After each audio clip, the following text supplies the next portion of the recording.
Imagine being transported back in time 4,500 years, to an era when ancient Indian civilization was shaping the course of history. This was a world where wisdom and knowledge were revered as much as wealth. And remarkably, an extraordinary education system was flourishing, one that would astonish you with its sophistication and timeless relevance. The Gurukul system was the backbone of education in India for nearly 4 millennia.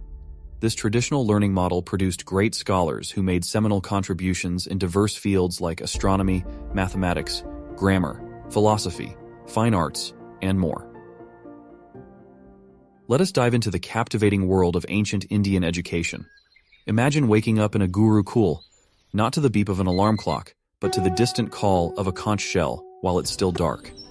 You join your fellow students down to the river for a purifying bath, chanting sacred mantras welcoming the first rays of dawn. Gathering under a banyan tree, your eagerness to imbibe wisdom is palpable. Your guru awaits in meditative silence. The open air is your classroom, as he chants lyrical Vedic verses in a hypnotic voice. You feel each word resonate within, transported beyond ordinary reality. Lessons encompass not dry facts, but timeless philosophies illuminating life's meaning. As the sun rises, martial arts build strength and stamina. You wield wooden weapons, practicing precision strikes to pressure points. After a nourishing meal you helped prepare, the afternoon brings practical lessons in astronomy, medicine, agriculture, wisdom for aligning with nature's rhythms. You cultivate creativity through music, dance, and art. Learning continues while doing chores as you bond closely with fellow students. Before bed, etching lessons by lamplight, you feel profound gratitude for this cherished tradition. The holistic education shapes you for life. Let us trace the origins and evolution of this remarkable system. Education was seen as essential for self-growth and fulfilling one's dharma. Around 1500 BCE, the Guru-Shishya Parampara emerged. Students resided in the guru's home. The Vedas formed the core curriculum. Vedic hymns and rituals were learnt through rote memorization and oral recitation. The Upanishads expanded focus to Brahman, Atman, Moksha, and metaphysical inquiry. Epics like the Ramayana and Mahabharata taught ethics through engrossing stories.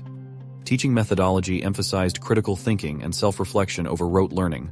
While lapses invited corporal punishment, deep bonds also developed between gurus and shishyas. Students were instructed in diverse subjects based on their varna or family trade. Logic, ethics, and analytical thinking were stressed while studying Astika and Nastika philosophical schools like Samkhya, Vedanta, and Charvaka.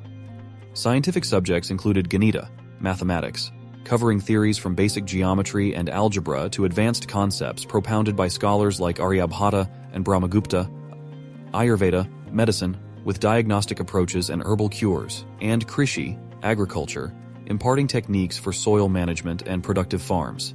Martial arts and warfare skills like Malayuddha wrestling, Dhanurveda archery, and elephant riding were taught. Vocational education covered practical trades like carpentry, animal husbandry, tanning, pottery, etc. Fine arts were considered essential accomplishments. These included G.O.A.T, music, and Nritya, dance, like classical ragas and traditional dance forms. Chitrakala, painting, such as cave paintings using organic colors and dyes. As large Buddhist monastery universities like Nalanda, Taxila, Vikramshila, etc. emerged, Buddhist thought blended with Vedic learning, expanding curriculum and access. Eminent graduates like Aryabhata and Varahamihira made seminal contributions across domains like mathematics, astronomy, grammar, and medicine. By offering Guru Dakshina upon graduation, students expressed ultimate gratitude and indebtedness to their teacher. Among the many extraordinary stories from the Gurukuls, one that exemplifies dedication and perseverance is that of Eklavya.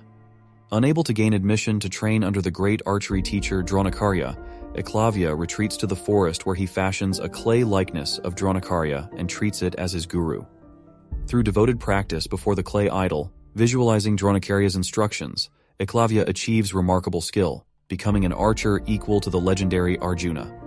When Dronakarya asks for Eklavya's right thumb as Guru Dakshina, cementing Arjuna's status as greatest archer, Eklavya unhesitatingly cuts it off and offers it. Such was his loyalty. Legends like Eklavya's demonstrate how Gurukul students imbibed their learning with utmost commitment and reverence. The Guru-Shishya model encouraged wholesome growth alongside mastering academics and arts. By highlighting this rich legacy, may we seek wisdom from our illustrious past to enlighten our future. The open atmosphere in Gurukuls encouraged free thinking, questioning, and debates between scholars. Graduates often became gurus themselves, establishing their own schools and adding to the proliferation of knowledge across disciplines. Women received education either formally within the Gurukul system or informally through private tutors if excluded from institutional learning. Subjects considered important for women included fine arts like music, dance, and painting, domestic skills like cooking, and literary education through the scriptures. Notable female scholars who emerged from Gurukul education were Gargi, a philosopher mentioned in the Brihadaranyaka Upanishad for her insights and debating skills, and Maitreyi, who authored verses of the Rig Veda and is extolled for her wisdom. Over centuries, the Gurukul education system evolved and transformed based on changing socio-political landscapes. During the Buddhist era from 6th century BCE onwards, large monastery universities like Nalanda, Taxila, Vikramshila arose, often with patronage from ruling kings. Thousands of students from India and across Asia came to study specialized subjects like philosophy, logic, grammar, medicine, mathematics, and astronomy. Buddhist philosophies and ideas blended with existing Vedic teachings. From 3rd century CE onwards, decline slowly set in due to factors like drawing patronage, trivialization of education, peripheralization of the Brahmin teachers, and growing irrelevance of roots promoting hierarchy. The invasions by Islamic rulers from 12th century CE onwards led to the destruction of vital institutions like Nalanda, heralding the end of an era. During British colonial rule starting 18th century CE, English education and Western models were promoted to create suitable Indian recruits for administrative jobs. Traditional Indian learning systems languished due to lack of state support and preference for English language and culture.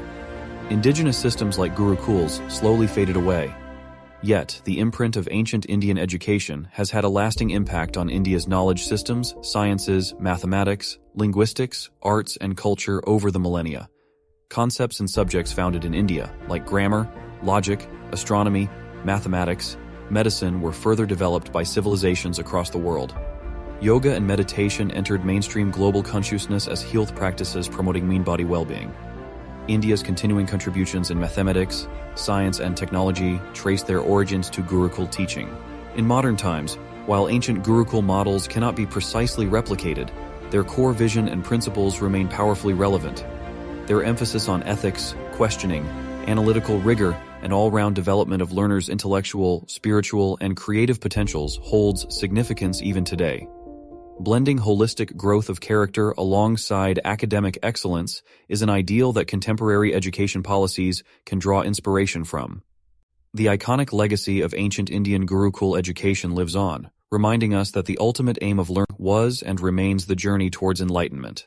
Subscribe?